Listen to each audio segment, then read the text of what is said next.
के साथ हैं पूरी तरह से, हर तरह से। कांग्रेस कह रही कि हमने आदिवासियों के लिए जितना किया उतना किसी ने नहीं किया। आपसे जानना चाहता हूं, आदिवासी क्या सोचता है? क्या आदिवासियों के साथ आपको लगता है बीजेपी है या आदिवासियों के साथ आपको लगता है कांग्रेस है?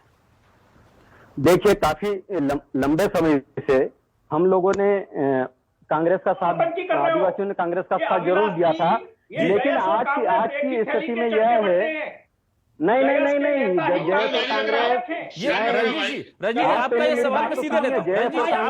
रजनीश जी आपका ये सवाल सबसे पहले मैं माफी चाहूंगा लोकेश जी, ना रजनीश जी मैं आपका सवाल सीधे ले रहा हूं। बताने की कोशिश मत करो अभिलाष जी, जयस के नेता ही कांग्रेस के विधायक है इलाहाबादी। नहीं, आप बिल्कुल गलत बोल रहे हैं, बेबुनियाद आरोप लगा रहे हैं। जयस के नेता कभी भी कांग्रेस नहीं है। जयस के नेता कभी भी, जयस के लीडर कभी भी कांग्रेस के नेता नहीं है। थैली के चट्टे बट्टे नहीं है। एक आदिवासी को बोलने दो भाई, आप भी बताने क्या इनकी रजनीश जी बोलने तो दीजिए। अविनाश जी रजनीश जी बोलने तो दीजिए। आज तक आजादी के आज रजनीश जी आपके आरोप पर ही जवाब ले लेते। रजनीश जी आपके आरोप पर ही जवाब ले लेते, बोलने तो दीजिए। रजनीश जी प्लीज बोलने तो दीजिए, आपके आरोप पर जवाब ले लेते। रजनीश जी ऐसे नहीं, प्लीज रजनीश जी आपका जो सवाल है उसी पर पूछ लेता हूँ, एक मिनट बोलने दो। ना रजनीश जी सबको बोलने कहा कि सर आप तो लोकतंत्र में यकीन करने वाले लोग हैं। रजनीश जी आप ये स्पष्ट कर दो, क्या अलावा जयस के नेता कांग्रेस के विधायक, कांग्रेस और जयस एक ही है। आपने दो प्रवक्ता बनाए हुए हैं, जयस के और कांग्रेस के। ठीक है, आप तय करो ना। ठीक है, आपने बोल दिया सर, हम कह रहे हैं ना, आपने स्पष्ट कर दिया, मैंने आपको वक्त दे दिया स्पष्ट करने का। जब से कांग्रेस की सदस्यता ज्वाइन किए हैं, हीरालाल अलावा जी जब से कांग्रेस की सदस्यता ज्वाइन किए हैं, तब से वो जेएस के नहीं है। हमारी जेएस की गाइडलाइन में स्पष्ट रूप से लिखा हुआ है कि जो कोई भी व्यक्ति राजनीतिक दल का समर्थक या सदस्य हो जाएगा तो वो एक थाली के चट्टे बट्टे नहीं है। कुछ लोग अपवाद के तौर पर जरूर हो सकते हैं, लेकिन पूरे देश पे आप बेबुनियाद आरोप नहीं लगा सकते हैं। ठीक है, आजादी के बाद आज तक न कांग्रेस न बीजेपी ने कभी भी आदिवासियों का भला नहीं किया। जब हम 5वीं अनुसूची की बात करते हैं तब न कांग्रेस हमारे पक्ष में खड़ी होती है, ना बीजेपी हमारे पक्ष में खड़ी होती है। तो कांग्रेस के विरोध में खड़े क्यों नहीं होते आप लोग? कांग्रेस के विरोध हम लोग एक मिनट अग्रवाल जी एक मिनट बोलने दीजिए। अग्रवाल जी वो दोनों के लिए बोल रहे हैं। अग्रवाल जी प्लीज, अग्रवाल जी वो दोनों के लिए बोल रहे हैं, प्लीज उनको बोलने दीजिए। अग्रवाल जी उनको भी वक्त दिया मैंने। ना अग्रवाल जी प्लीज, रजनीश जी प्लीज बोलने दीजिए, दोनों के लिए बोल रहे हैं। उनके बाद आपके पास आता हूँ। उनके ना आप उनको बोलने दीजिए Rajneesh ji. Rajneesh ji this is not done, आप उनको बोलने दीजिए। This is not done Rajneesh ji, please वो बोल रहे हैं दोनों के लिए, आपके पास आता हूँ नहीं है।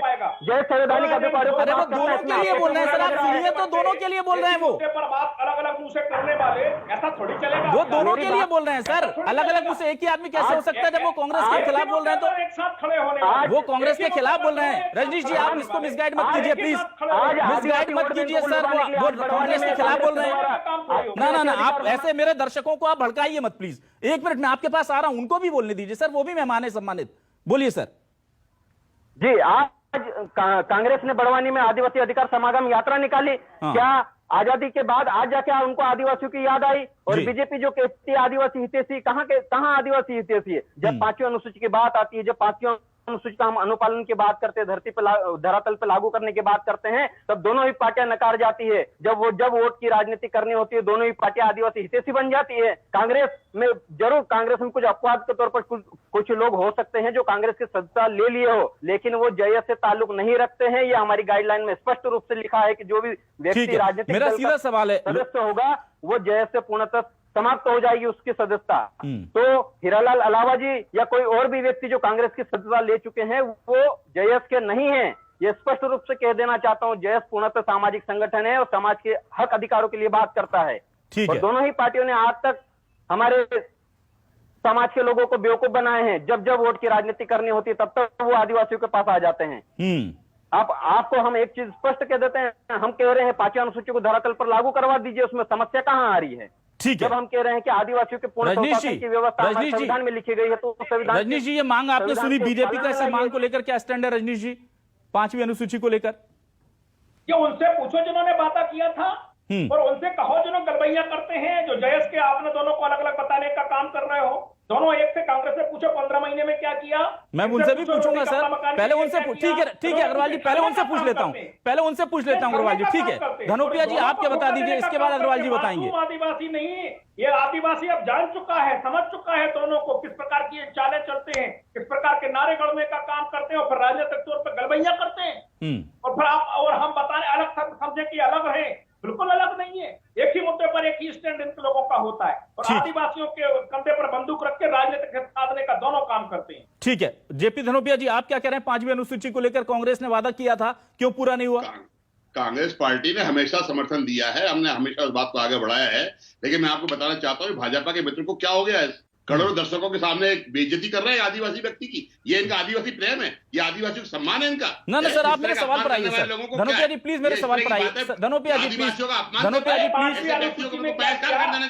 ना धनोपिया जी प्लीज, ठीक है, अग्रवाल जी को रहने दीजिए, अभी वो अपनी बात रख चुके हैं सर। अग्रवाल जी को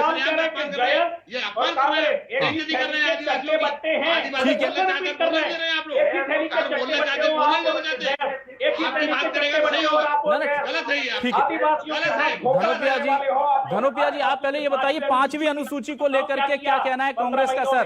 कांग्रेस पार्टी समर्थन करती है, उसके जो बिंदु है वहां पर एजेंडा में है हमारे, हमने किया है, पदाधिकार हमने दिया है, खेती की जमीन को दी है, अधिकार दिए हैं, उनके व्यवसायिक कार्यों को आगे बढ़ाया है, उन्हें कर्जे माफ करे, छात्रवृत्ति बढ़ाई है, हॉस्टल बनाए हैं, आदिवासियों को कार्यक्रम करने के लिए राय दिए हैं, पत्र फ्री दिए, लोन दिया है। ये क्या बात करते हैं आदिवासियों के लिए? धनोपिया जी मेरा सवाल पूछो। अग्रवाल जी प्लीज, अग्रवाल जी एक मिनट, मैं मेन सवाल पूछ लेता हूं। धनोपिया जी मेरा सवाल 5वीं अनुसूची को लेकर जो आपने वादा किया था वो अब तक आधारभूत जमीन पर क्यों नहीं दिखा? 15 साल आपकी सरकार थी, क्यों नहीं आप लाए?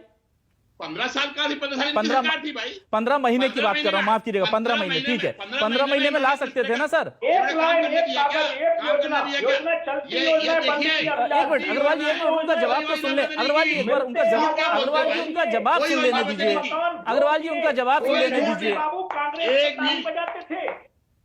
अरे झूठ बोलने के अलावा बीजेपी कुछ करती है? आप सर मुझे मेरा सवाल का सीधा जवाब मुझे बताइए सर, क्या बहुत झूठी पार्टी है। 5वीं अनुसूची को लेकर बताइए धनोपिया जी। 5वीं अनुसूची के जो काम थे, कांग्रेस पार्टी ने उनको आगे बढ़ाने का काम किया है, उसी की योजना का हमने छात्रों को छात्रवृत्ति राशि बढ़ाई है, हॉस्टल बनवाए हैं, उनको जमीनें दी है, भूमि दी है, वन पट्टे दिए हैं, सबको दिया है। जो पाखंड रखते हैं देश के नेता, कांग्रेस के नेताओं पर ताली बजाने का काम करते थे।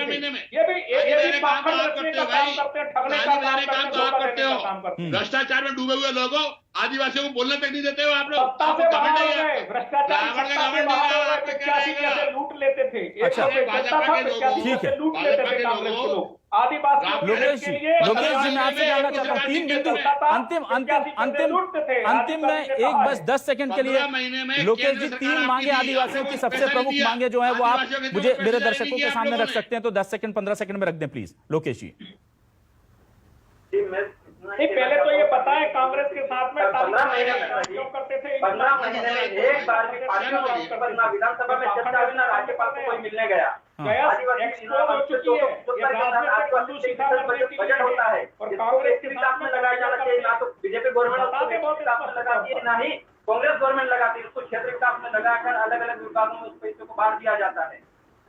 जब हम कह रहे हैं आदिवासियों के हमारे अधिकारों को ज्यादातर लागू कर दीजिए, वहाँ ये वोट बैंक की राजनीति करने के लिए आदिवासी के पास बार बार आए। कांग्रेस ने आदिवासियों को धोखा दिया, आपने विरोध क्यों नहीं किया? देश के कई छोटे बड़े नेता रैली में क्यों थे? देश के कई छोटे बड़े नेता रैली में क्यों थे? ठीक है, चलिए समय इजाजत नहीं दे रहा है, समय इजाजत नहीं दे रहा है, लेकिन जाहिर सी बात है बीजेपी की आपत्ति है कि जैस के बड़े नेता रैली में क्यों थे। पॉलिटिकल अगर वो कोई स्टैंड ले रहे हैं तो ये आदिवासियों को या जयस को, अगर वो उनका पॉलिटिकल थोड़ा सा झुकाव उस तरफ है इस तरफ है हमें नहीं पता। कुछ आदिवासी संगठन ऐसे हैं जो बीजेपी से नजदीक हैं, कुछ आदिवासी संगठन ऐसे हैं जो कांग्रेस की भी पार्टी बनकर काम करते हैं, लेकिन अफसोस इस बात का है कि इस बीच आदिवासियों के असल मुद्दे उठाने वाली कोई ताकत इस वक्त मध्य प्रदेश में बहुत सक्रिय नजर नहीं आती। अगर ऐसा होता तो ना तो हम देखते कि आदिवासी अब भी हाशिए पर खड़ा होता, और बीजेपी और कांग्रेस के अंदर वो विश्वास भी नहीं है, तभी तो कांग्रेस को आज आदिवासी अधिकार यात्रा निकालनी पड़ती है, और तभी बीजेपी को गृह मंत्री को बुला करके मध्य प्रदेश में आदिवासियों के लिए विशेष सम्मेलन का आयोजन करना पड़ता है। खास बात यह भी है कि मध्य प्रदेश में आदिवासी हमेशा से चुनाव के लिए, वोट के लिए इस्तेमाल होते आ रहे हैं। उनकी उन्नति कितनी हुई, क्या हुई, अभी वादों में है, दावों में है। जनगणना अगर होती है जाति के आधार पर तो शायद कुछ डेटा मिले जिससे पता चले कि मध्य प्रदेश में आदिवासियों के हालात कितने बदले हैं। रजनीश जी आप हमारे साथ जुड़े, बहुत बहुत शुक्रिया आपका। जेपी धनोपिया जी आपका भी बहुत बहुत शुक्रिया, और साथ ही साथ राष्ट्रीय प्रभारी हमारे साथ जुड़े थे लोकेश जी जैस के, उनका भी बहुत बहुत शुक्रिया। तमाम दर्शकों का शुक्रिया।